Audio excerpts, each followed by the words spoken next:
about me and you. And I think to myself, what a wonderful world.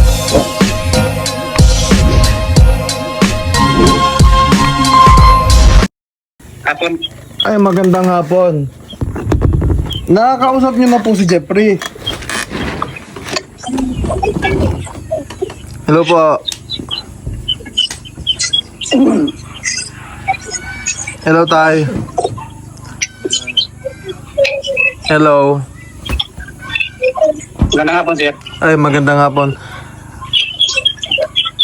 Tay, nakausap niyo na si Jeffrey? Opo, kaninang madaling araw. So, alam niyo na yung sakit niya? Opo. Ganito kasi yun. Hindi kasi agad namin kayo nakausap dahil nag-request sa amin si Jeffrey na wag muna ipaalam sa inyo. Siguro natatakot yung bata. Natatakot din na malaman nyo, nag-aalala. Kaya hindi agad namin kayo natawagan kasi inintay namin na siya mismo yung magsabi din. Ngayon, kasi anong nangyari sa, 'di ba, tatay, kasi bago siya pumunta pa dito sa Laguna, meron na pala siyang ganyan dati pa. Tanong mo dyan sa kanya. Dati na ba siyang nagaganyan, tatay? Sa inyo? Dati nang may ganyan sakit? Opo. Pero nagkuha ako na siya kanang ako lang ipa-check up niya na ayaw na siya. Anong ibalik man na siya. Tingnan na.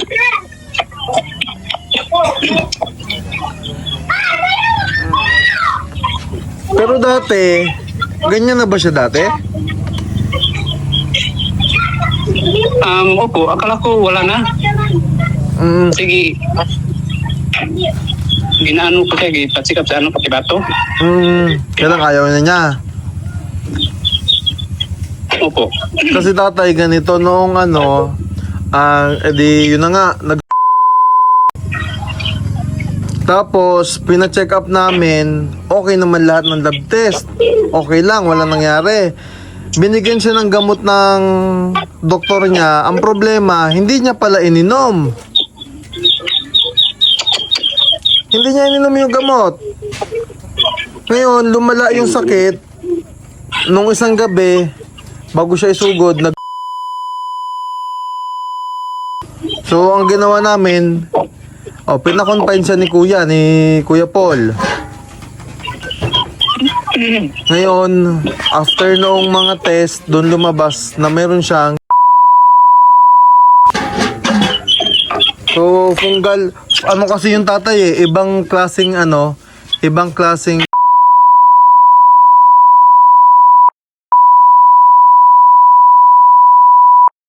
tatay, papaliwanag ko lang sa iyo, si Jeffrey, baka hindi muna makapasok sa school. Kakausapin ko muna yung mga professor niya. Ganong katagal, sabi ng doktor niya.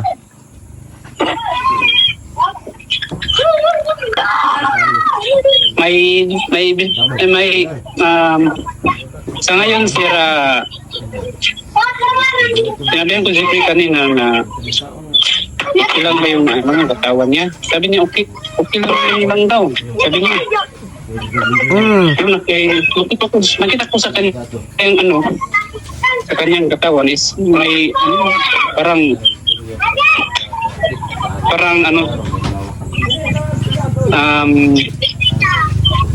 namumutla. Yung katawan niya parang payat, no? Payat. Yun nga tatay ang pinagtataka namin kasi bakit hindi siya nataba. Yung pala dahil dun sa sakit na yon. Pero hindi naman namin siya pinapabayaan. Kaya nga nung pina-check up namin, ang problema hindi niya pala iniinom yung gamot. So lumala yung sakit. Malagi ba?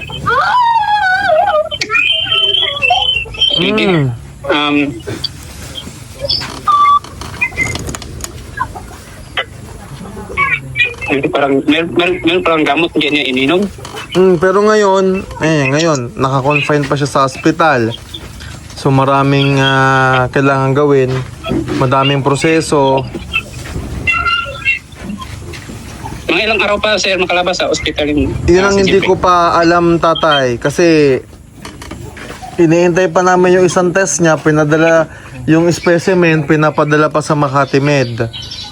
Sa ibang hospital, yung kanyang para i-test. After noon, pwede na siyang umuwi. Pero, yun nga, at titingnan natin kasi hindi rin papayag ang school na mag face to face siya. At baka kailangan niya muna magpahinga kasi yun ang advice ng doktor, kailangan niya muna magpahinga. Kasi tayo matagal na daw yan naikwento sa amin ni Jeffrey dyan pa lang, bago pa siya kunin, meron na pala. Akala ko wala na sir, mayroon pala de. Nung dinala kasi siya dito, yun ang una naming concern kasi naikwento niya, nagkaroon na pala siya ng sakit dyan. Dati pa, pero pina-check up nga po yun dito. Actually, nakatatlong check up na ata. Pangatlo yung this year, na hindi niya rin ininom yung gamot. Sinabihan ko si sir na si Jeffrey is may niya okay na. Sabi ko okay na po, wala nang sakit. Akala ko wala na, mayroon pala. Mayroon po. Ngayon, medyo talagang umano yung sakit niya, lumala. Pero at least nagagamutan siya ngayon.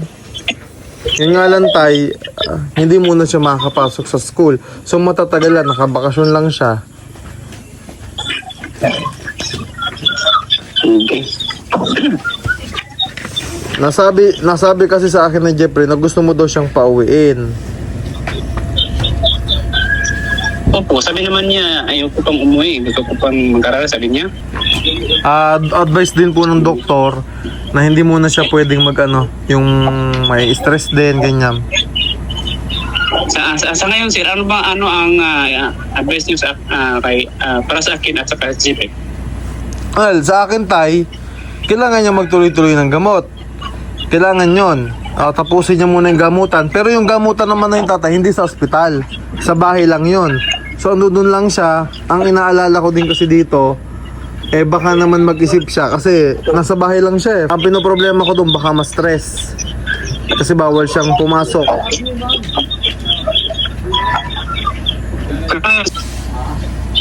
Ikaw, anong desisyon mo, tatay? Tatanungin din po kita. Kasi kung ano sasabihin ninyo, respetuhin namin yun, susundin namin bilang tatay ni Jeff.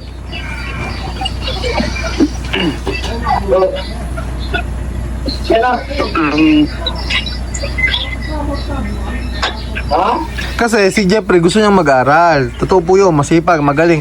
Actually, tatay, matalino si Jeffrey. Ang tataas ng grade. Kaya lang, sa kasamaang palad nga, hindi niya pwede munang ipagpatuloy kapag hindi pa siya nagaling. Kailangan din niya ng pahinga. Kasi pag na-stress siya, baka humina ulit yung katawan niya. Yung resistensya naman niya yung titirahin. So, kailangan niya magpahinga muna.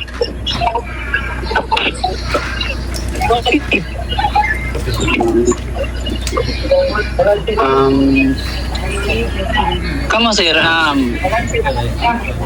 paulin pa rin yung sir diri o sa ba? Sa amin kasi, tatay, pwede naman siya dito. Hindi natin tanong kung gusto niyong pauwiin, tatanungin namin yung doktor. Kasi kung after 6 months siya pwedeng magpo-check up ulit or after 1 year, pwede naman.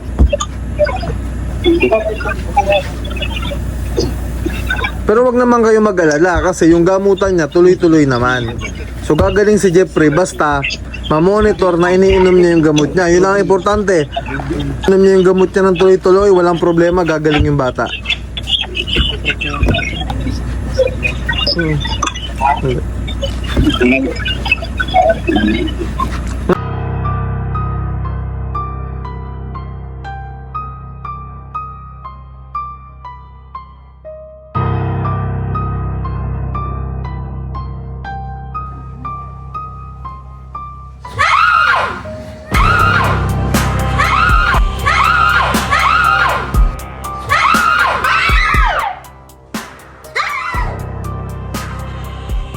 Buti na lang may solar light tayo.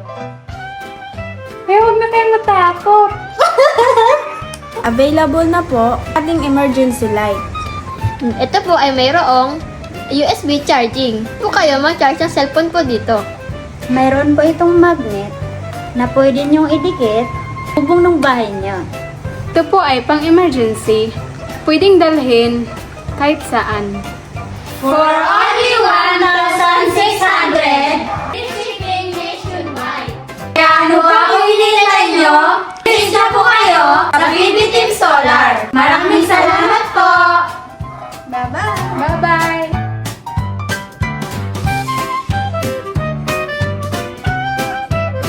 Ngayon, kung ang desisyon nyo ay ano, di pag-uusapan natin kung gusto nila ni tatay kasi na iuwi dito si Jeffrey.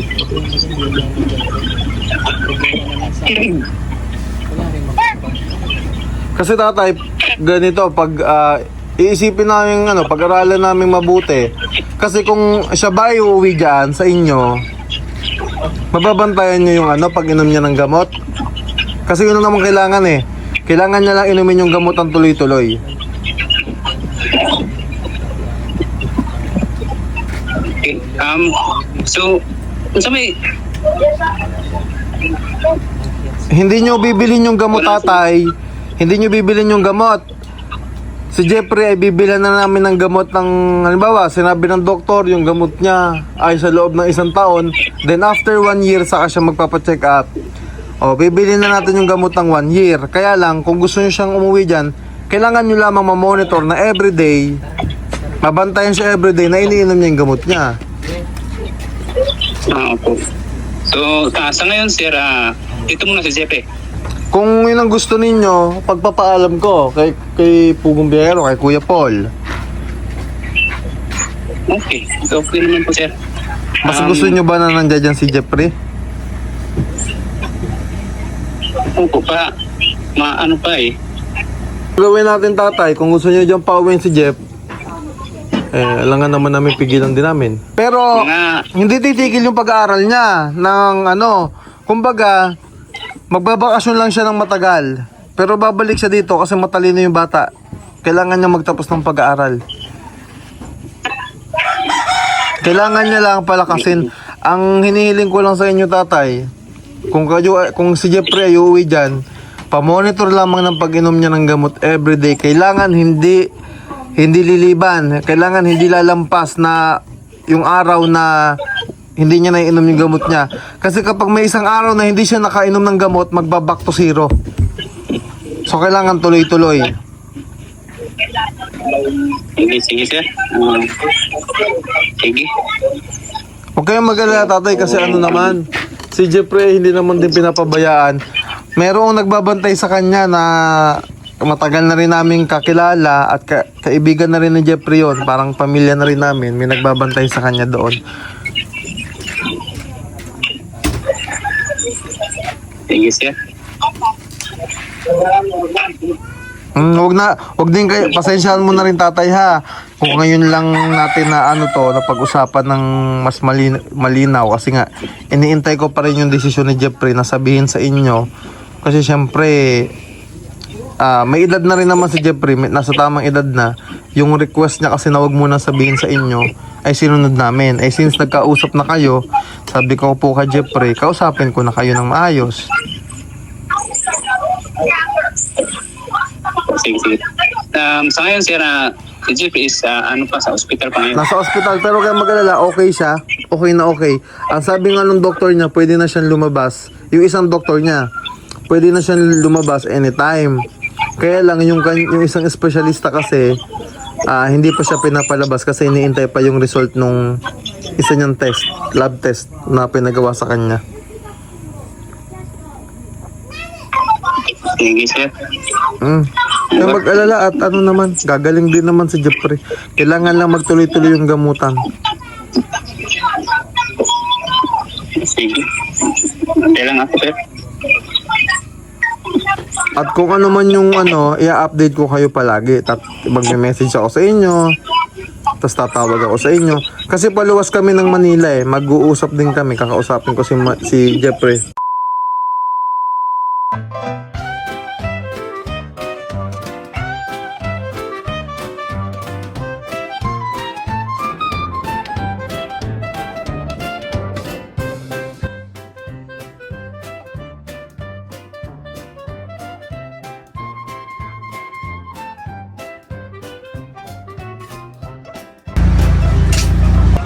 bakit parang problemado ka?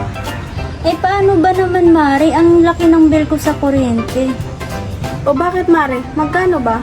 Eh, paano ba naman? Dating 2,000, ngayon 4,700 na. Ikaw, Mare, bakit parang hindi ka problemado? Eh kasi, Mare, ang baba ng bill ko sa kuryente. Oh, talaga? Magkano ba sa'yo? Alam mo ba na 1,000 lang ang binabayaran ko kada buwan? Ha? Paano nangyari yon? Dahil sa PB Team Solar, bumaba ang bill ko sa kuryente. Ano nangyari yon? Libre na ang ilaw namin sa bahay. Dahil ang PB Team Solar ay merong mga solar lights tulad ng floodlight, street light na nagbibigay liwanag sa bahay namin. Alam mo ba, ito ay powered by solar. Kaya naman, talagang nakakatipid kami. Hoy, Mari, narinig ko yung pinag-usapan niyo. Saan pwede umorder? Mag-message ka lang sa PB Team Solar. Isang paalala lang po na mag-message po kayo sa legit at tamang page. Ang PB Team Solar, roon pong 129,000 followers.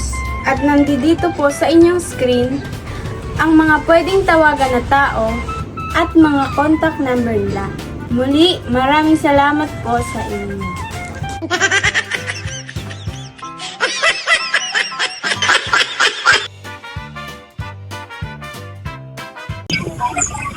Nandoon ako sa Manila. Kakausapin ko siya. Sige, sir. Maraming salamat. Ngayon, pero gusto ko mag-usap din muna kayo ni Jeffrey. Ipaliwanag nyo din yung side po ninyo na gusto nyo diyang magstay si Jeffrey. Ano po? Opo. Para ano rin kasi mas iba na sa inyo manggaling kasi kung ano man yung desisyon nyo din, mas okay yon kasi kayo ang tatay eh. Sinabihan ko naman dito, sabi niya, ayoko pang umuwi, magkara muna ako. Sabi ko, ikaw, kung ano ang nararamdaman mo ngayon, sabi mo lang sa akin, hindi na kaya. Sabi niya, kaya ko pa. Pero sa akin, sa tingin ko sa kanyang, katawan, parang bayat, Pumayat siya eh. Pero ang nakakatuwa kasi tatay, malakas siyang kumain ngayon kahit nasa ospital. Malakas siyang kumain. Wala na daw siya nararamdaman kasi naanuhan na siya ng gamot eh. Malaki kasing bagay yung gamot eh. Yun kasi yung nakapagpaano doon na hindi niya ininom yung mga gamot niya nung nakaraan. Kaya nagulat kami bakit ganun eh. Yung pala, yung mga gamot niya. Nalaman namin hindi niya po ininom. Nilinis yung kwarto niya. Nakita nung kasama din namin sa bahay na doon yung mga gamot. Hindi niya iniinom. Siguro akala niya kasi wala siya nararamdaman sakit, okay na siya. Kaya hindi niya iniinom yung gamot. bata ka na. Mangging na siya. Ngayon tatay, talagang lumala ng yung sakit niya. Pero, at least nag-start na tayo ng gamutan. Na-address na natin. Pupunta po ako ng school niya eh. Ipagpapaalam ko din kung anong magandang gawin. Kasi, hindi rin kasi papayag ang school. Kasi hindi na naman pandemic ngayon eh. Wala nang online classes dun sa school nila. Pero kaya mag-alala. Oo, kausapin niyo po. Once naman na maging okay, kailangan mag-aral din ulit siya kasi magaling si Jeffrey. Masipag mag-aral. Kausapin niyo naman po tatay, ano? Opo, sir. Opo. Sige tatay, salamat ha. Babalitaan ko din kayo, ha? Sige. Maraming salamat, sir. Okay, thank you din po tatay. Ingat kayo. Bye.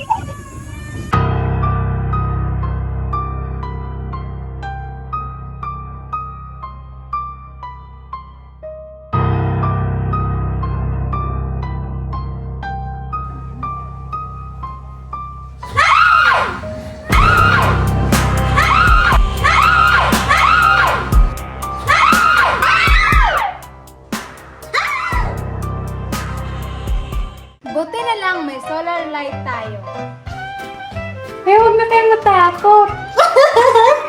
Available na po ating emergency light. Ito po ay mayroong USB charging. Po kayo mag-charge ng cellphone po dito. Mayroon po itong magnet na pwede niyong idikit bubong ng bahay niyo. Ito po ay pang-emergency. Pwedeng dalhin kahit saan. For only 1,600! Shipping nationwide. Kaya ano pa kung hinihintay nyo?